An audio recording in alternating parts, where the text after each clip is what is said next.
After the Bunta Eve race was over, Qui-Gon made it clear to Watto that the boy is now freed after some resistance from the slave master. He reluctantly agreed to transfer custody of Anakin, but as soon as Qui-Gon left, he began plotting vengeance against the Jedi. Almost immediately after the race, Watto was approached by Gardulla the Hutt, who congratulated Watto about winning since his pod race actually won the race, and offered to buy Anakin back from Watto at a price of 50,000 peggats.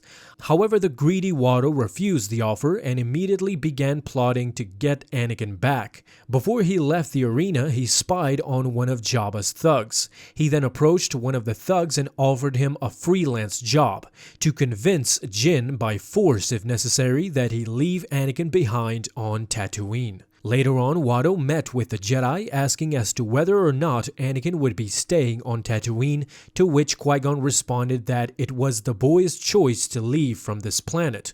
Watto, being the crafty negotiator, capitalized on the comment by Jin, suggesting that the boy and his mother should not be separated as it would mean breaking up the family. He could not outsmart Qui-Gon though, as the Jedi once again asked Watto to free Shmi as well if his concern was to not break up the family.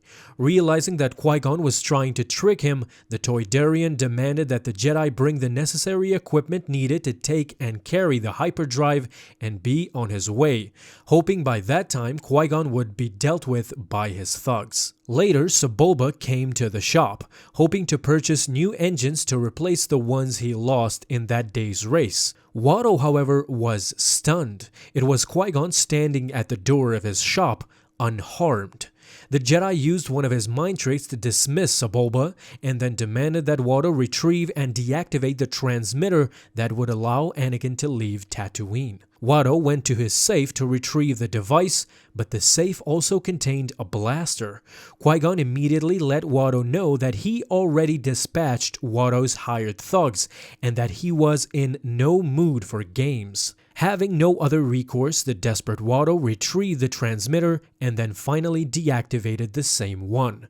As he was doing so, Jin warned Watto to not harm Shmi in any way, shape, or form. As Qui-Gon left the shop, Watto sold Anakin's pod racer to Sebulba.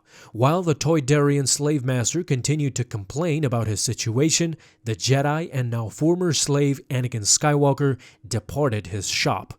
The only time Watto would see Anakin again was around 10 years later during the events of Attack of the Clones.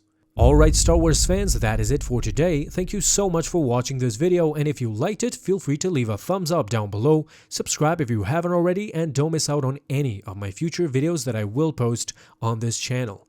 Have a fun day my friends, and in closing, don't forget, may the Force be with you, always.